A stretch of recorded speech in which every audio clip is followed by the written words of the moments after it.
बहुत समय पहले की बात है। एक हरी भरी झील के पास एक छोटा सा जंगल था।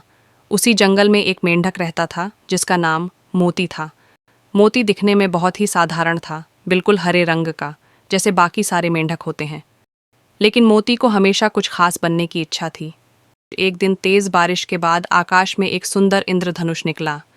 मोती उसे देखकर बहुत खुश हुआ और सोचने लगा, काश मैं भी इतना रंगीन होता। उसी समय एक जादुई परी वहां प्रकट हुई और बोली, मोती, अगर तुम सच्चे दिल से अपनी इच्छा को पूरा करना चाहते हो तो मैं तुम्हारी मदद कर सकती हूँ। मोती ने उत्सुकता से सिर हिलाया। परी ने अपनी छड़ी घुमाई और अचानक एक चमकीली रोशनी चारों ओर फैल गई। जब रोशनी मिटी तो मोती अपने शरीर को देखकर दंग रह गया। वह अब एक इंद्रधनुषी मेंढक बन चुका था।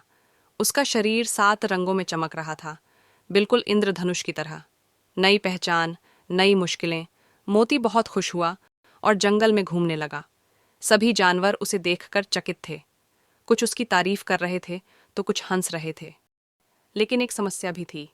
अब मोती आसानी से दिखाई देने लगा था, जिससे शिकारियों के लिए उसे पकड़ना आसान हो गया। एक दिन एक बड़ा बाज उसे पकड़ने के लिए झपट पड़ा। मोती डर गया और झील में छलांग लगा दी। उसने समझ लिया कि हरा रंग ही उसकी सुरक्षा का असली कवच था। सबक और खुशी, मोती ने जादुई परी को पुकारा और कहा, मुझे मेरा पुराना रूप वापस चाहिए। मुझे अब समझ आ गया है कि मैं जैसा हूँ वैसा ही सबसे अच्छा हूँ। परी मुस्कुराई और एक बार फिर से अपनी छड़ी घुमाई। मोती फिर से हरे रंग का हो गया। अब वह पहले से ज्यादा खुश था, क्योंकि उसने यह सीख लिया था कि अपनी असली पहचान ही सबसे सुंदर होती है। शिक्षा: हमें जैसा बनाया गया है वैसे ही सबसे अनोखे और ख़ास हैं।